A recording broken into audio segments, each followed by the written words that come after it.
Salam alaikum Besem Hamasiyah. Akhir-akhir ini kita dihebohkan dengan polemik mengenai gambar Yesus dan Bunda Maria di Ka'bah.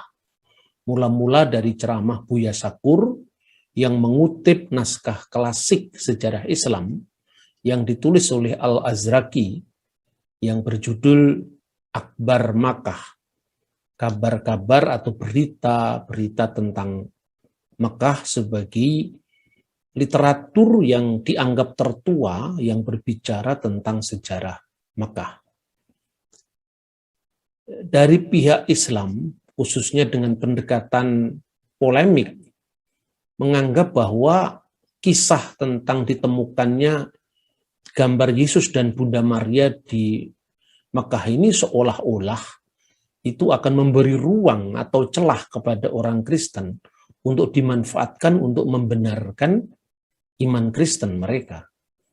Tetapi juga saya mengamati sebaliknya, di kalangan Kristen memang ada yang menganggap seolah-olah kalau benar ditemukannya gambar Yesus dan Bunda Maria di Mekah, ini seperti legitimasi atau pembenaran terhadap iman Kristen. Nah, saya kira ini pendekatan polemik yang sama-sama tidak sehat.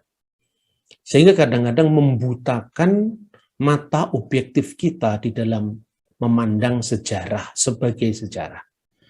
Nah, saudara-saudara yang mengasihi Tuhan dan mengasihi perdamaian, saya ingin mengutip apa yang diceramahkan oleh Buya Sakur ini untuk memberikan sekilas pemahaman kepada orang-orang Kristen mengenai polemik yang sedang rame-ramenya kita ikuti ini.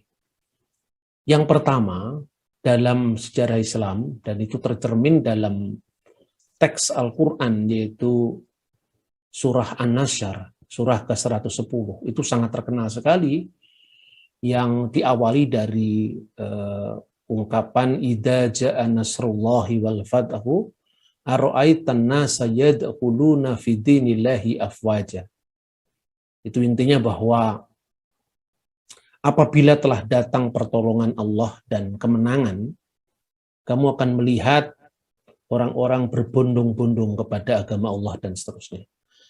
Nah, itu dikaitkan dengan akan datangnya Fathul Makkah, yaitu pembukaan kota Mekah. Eufemisme dari istilah penaklukan Mekah.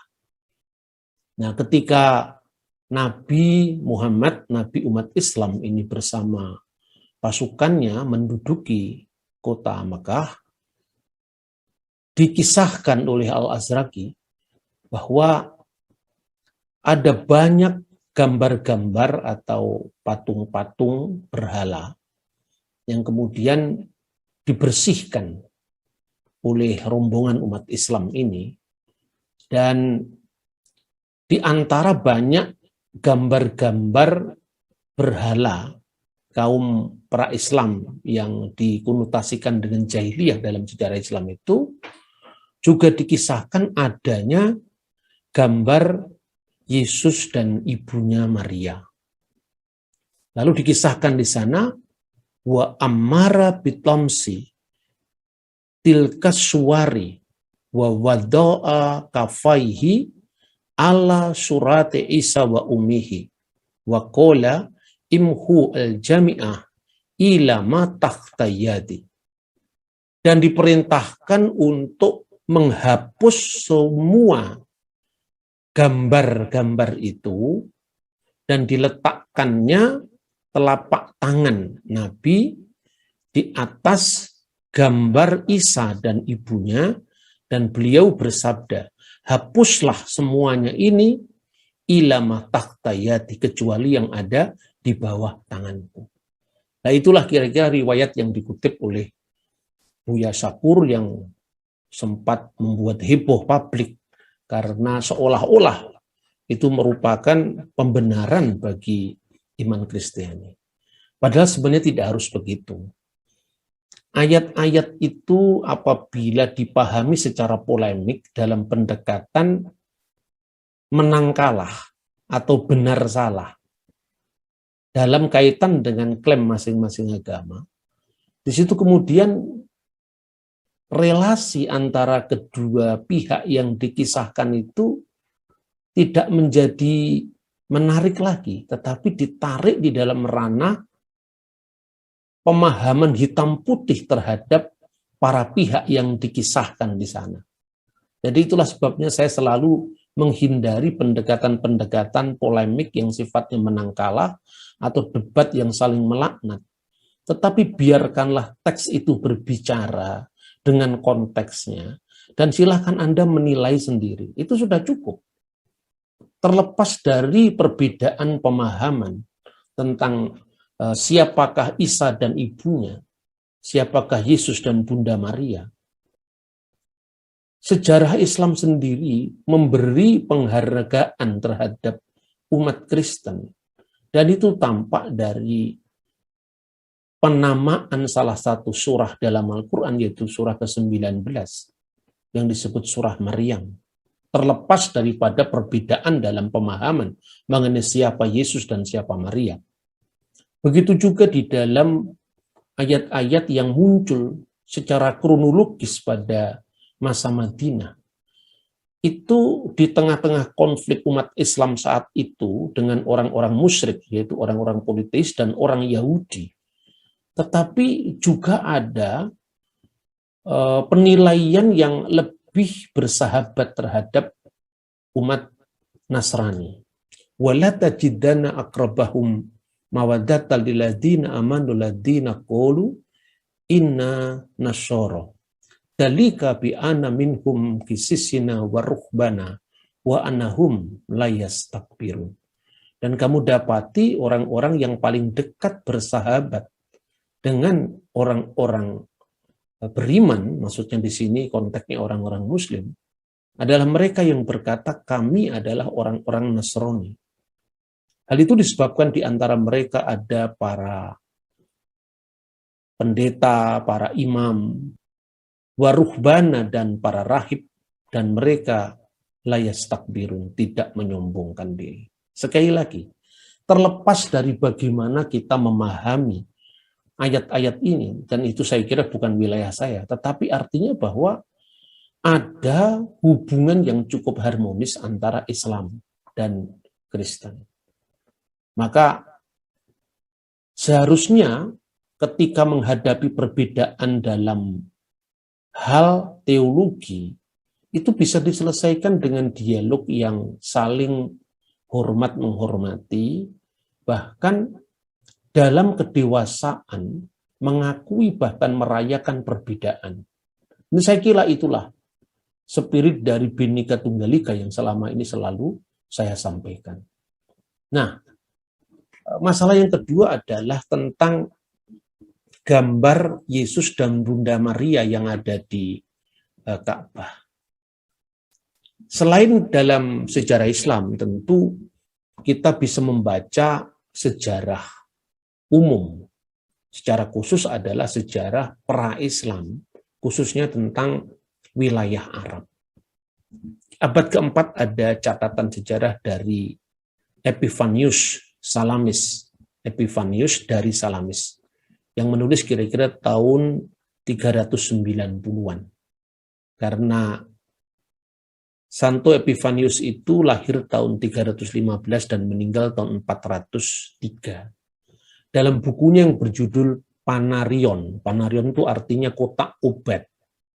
Nah, dalam hal ini dia mengatakan bahwa pada waktu itu ada bidat-bidat Kristen ya, yang jumlahnya itu 80. Dan beliau menulis menyediakan seolah-olah sebagai kotak obat untuk mengobati para bidat atau para pengajar yang menyimpang di kalangan gereja, mulai dari zaman Gnostik, Kerintus, Ebionit, kemudian abad keempat nanti ada sekte Nasrani, dan kemudian ada dua sekte yang oleh Epifanius itu dikaitkan dengan sikap yang di satu pihak berlebih-lebihan terhadap Bunda Maria, sehingga sudah mengarah pada penyembahan, dan di pihak lain ada sekte yang begitu merendahkan Bunda Maria.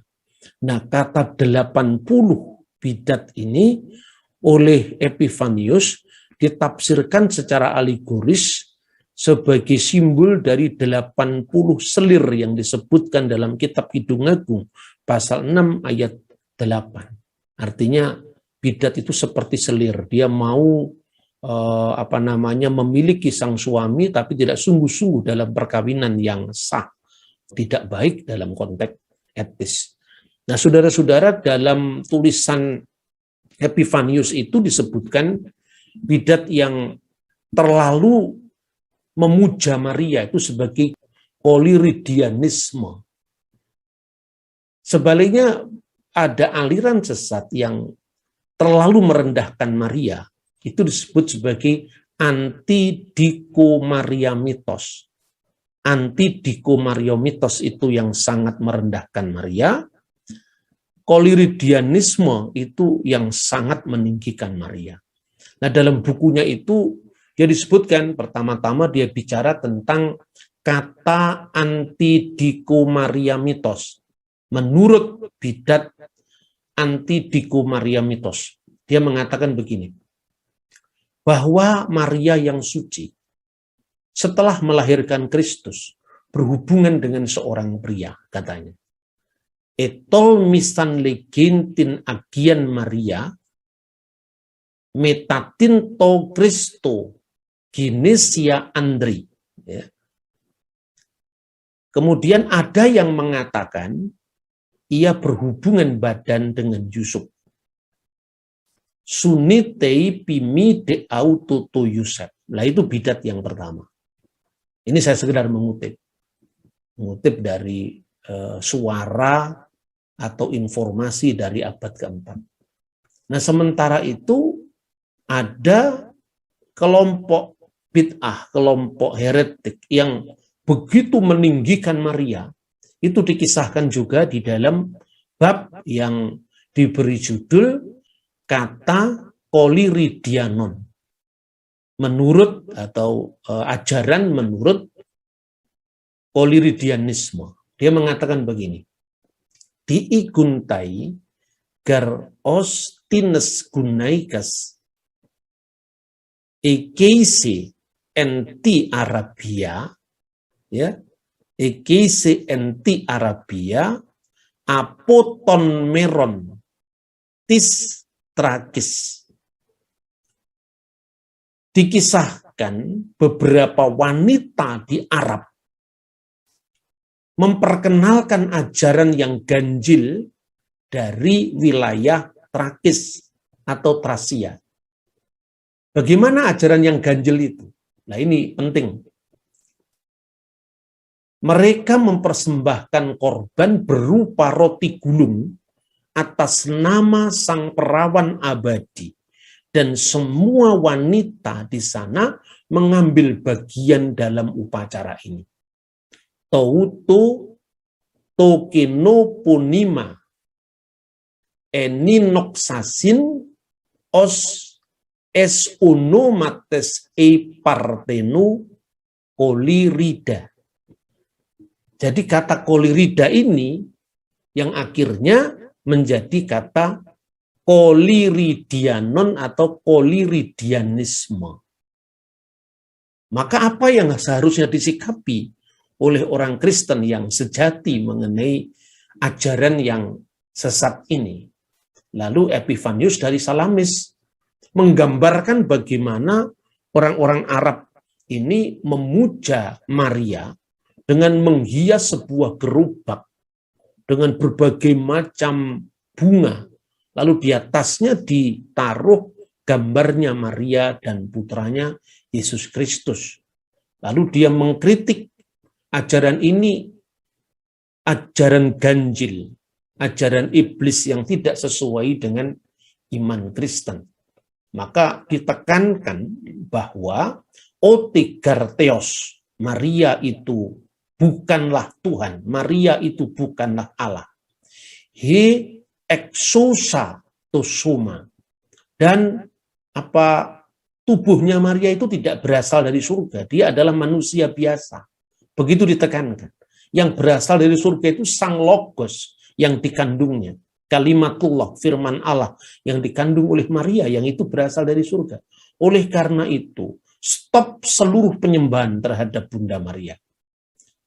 Meskipun kita harus menghormati Maria, entimi esto Maria, kita harus tetap menghormati Maria. Tidak seperti ajaran yang dikritik sebelumnya, anti-diko Mariamites, tidak. Tapi kita tetap menghormati Maria. Entimi esto Maria. Tetapi, hudi pater ke ios ke agion pneuma, proskunisto, tetapi Bapa, Putra, dan Roh Kudus yang harus disembah. Tin Marian mideis proskunito, dan bukan Maria yang disembah. Ini adalah catatan sejarah dari abad keempat dari Epifanius Salamis. Dan sejak itu, gereja tentu tidak menerima ajaran yang salah ini yang memasukkan Maryam dalam penyembahan. Setelah munculnya agama Islam, sekte ini masih dikenal dan dianggap juga sebagai sekte yang keluar dan menyimpang dari ajaran iman Kristen, seperti yang dicatat oleh Yohana Mansur ad-Dimaski, Yohanes Damaskus yang berkarya pada dinasti Umayyah. Nah, yang menarik saudara-saudara, berarti saya mengamatinya itu dalam logika dialog ya, bukan logika polemik seperti ini.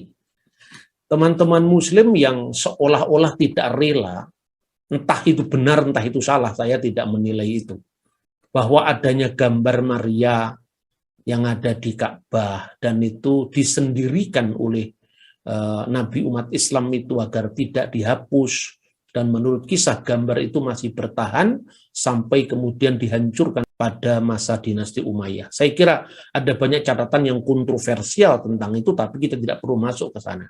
Tapi intinya bahwa kalaupun misalnya Muhammad menyendirikan atau mengkhususkan gambar itu dan tidak menghancurkannya, saya kira itu tidak berarti juga membenarkan ajaran Kristen. Saya kira tidak usah terlalu jauh.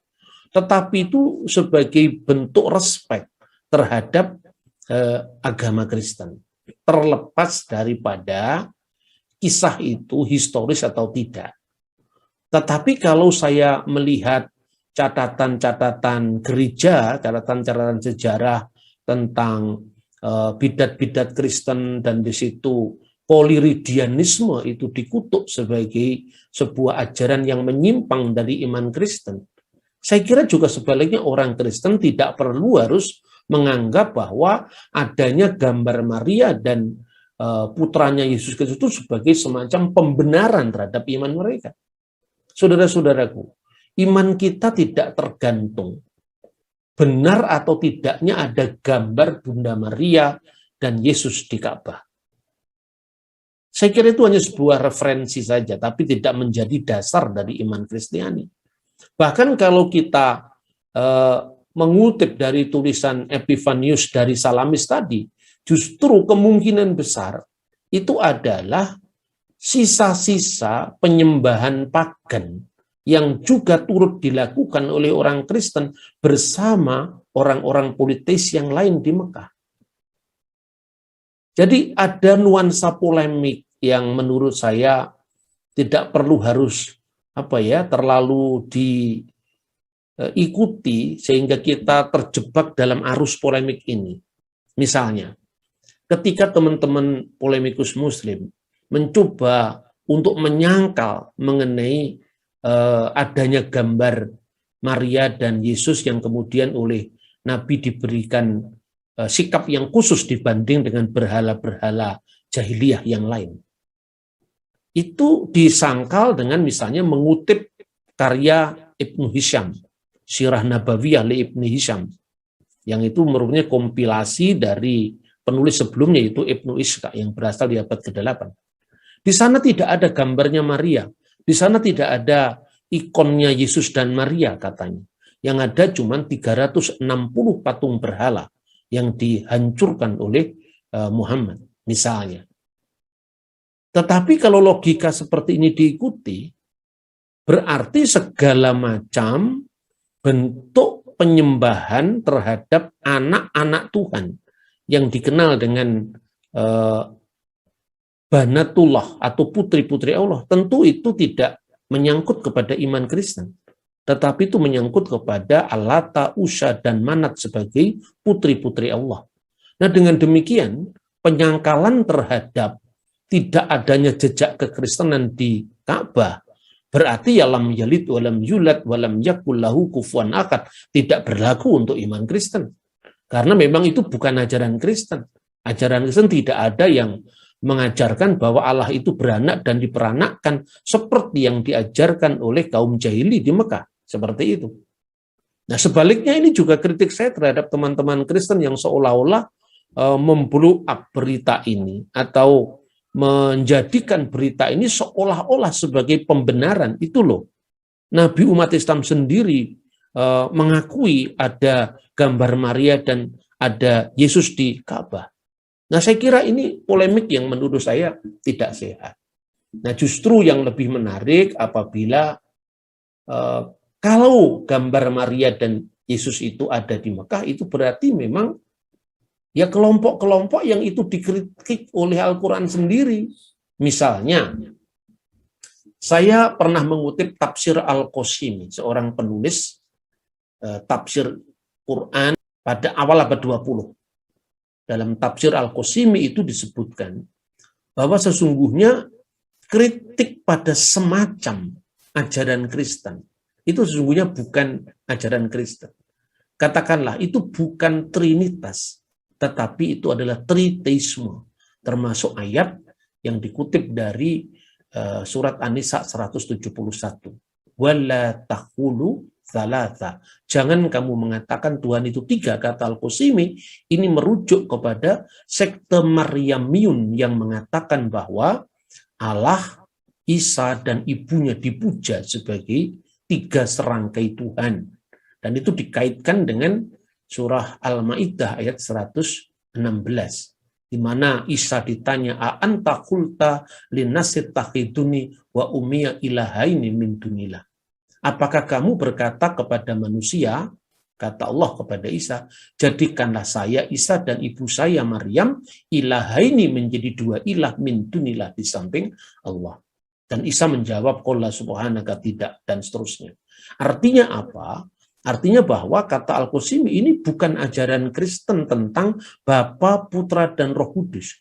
Karena sangat jelas sekali, seperti yang dikatakan oleh Epifanius dari Salamis, bahwa stop terhadap pemujaan Maria, apalagi memasukkannya dalam ajaran ketuhanan.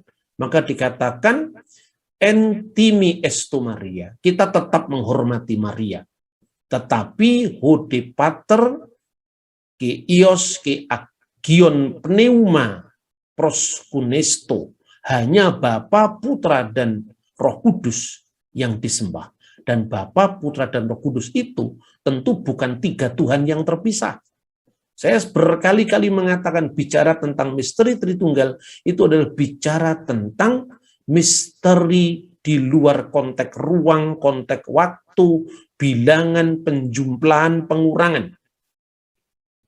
Tritunggal itu bicara tentang sebelum segala abad, sebelum ada ruang, sebelum ada waktu, sebelum ada hitungan. Maka kalau dikatakan firman Allah turun dari surga, nazala minas sama'i wa tajasada bi rohil kudus wa min Maryam al-adra, kata pengakuan iman, itu tidak berarti surga jadi kosong. Karena ketika Anda menempatkan bahwa Allah di sini dan tidak ada di sana, berarti Allah terikat oleh ruang dan waktu. Kalau Allah misalnya lewat firman-Nya datang ke sini dan di sana kosong, berarti Tuhan berada di dalam ruang dan waktu. Pada Allah itu beyond time, di luar waktu, beyond space, di luar ruang. Nah, ini ajaran Kristen yang sebenarnya, sehingga setiap kali kita berdoa, kita selalu mengatakan Bismillah walibni warrohil kudus al-ilahu wakid. Demi nama Bapa dan Putra dan Roh Kudus, yaitu Allah yang esa. Keesaan Allah itu digambarkan, bukan tiga yang terpisah. Karena itu bapak-bapak gereja konsili-konsili apostolik selalu menggambarkan bahwa una substantia tres persona. Tuhan itu satu wujud, tetapi di dalam tiga personalitas, pusat kesadaran, yang satu sama lain itu bisa dibedakan, tapi tidak bisa dipisahkan. Seperti saya, pikiran saya, dan roh saya bisa dibedakan, tetapi tidak bisa dipisahkan. Diskresi non separati, distingsi non divisi. Masing-masing punya keunikan. Pikiran saya bisa dibedakan dengan roh saya, tetapi roh dan pikiran saya ada dalam diri saya. Nah, itulah yang perumpamaan paling mudah tentang Tritunggal. Tetapi kalau Anda tanyakan, bagaimana yang lebih mudah lagi? Ya tentu, bicara tentang Tuhan itu tidak ada sesuatu yang mudah. Kalau tubuh, jiwa, dan roh itu satu, itu mudah. Tetapi ketika saya tanya, coba kamu gambar roh itu seperti apa? Tidak sederhana lagi. Karena ketika kita bicara tiga benda, itu berada dalam ruang dan waktu. Tapi kalau kita sudah bicara tentang roh, Tuhan Maha Hadir, Innallaha Ma'asobirin, Immanuel, itu tentu di luar konteks ruang dan waktu. Nah, kiranya kontroversi ini bisa mendewasakan kita, sehingga kita justru tidak lebih melihatnya dari aspek menang atau kalah, pembenaran atau penyalahan. Itu bukan iklim Indonesia, di mana kita bisa berdialog tanpa saling mengutuk, menyadari perbedaan masing-masing tanpa memaksakan paradigma agama kita kepada orang lain. Tuhan memberkati kita. Shalom Bhinneka Tunggal Ika. Shalom Alaikum Bisham Hamasya.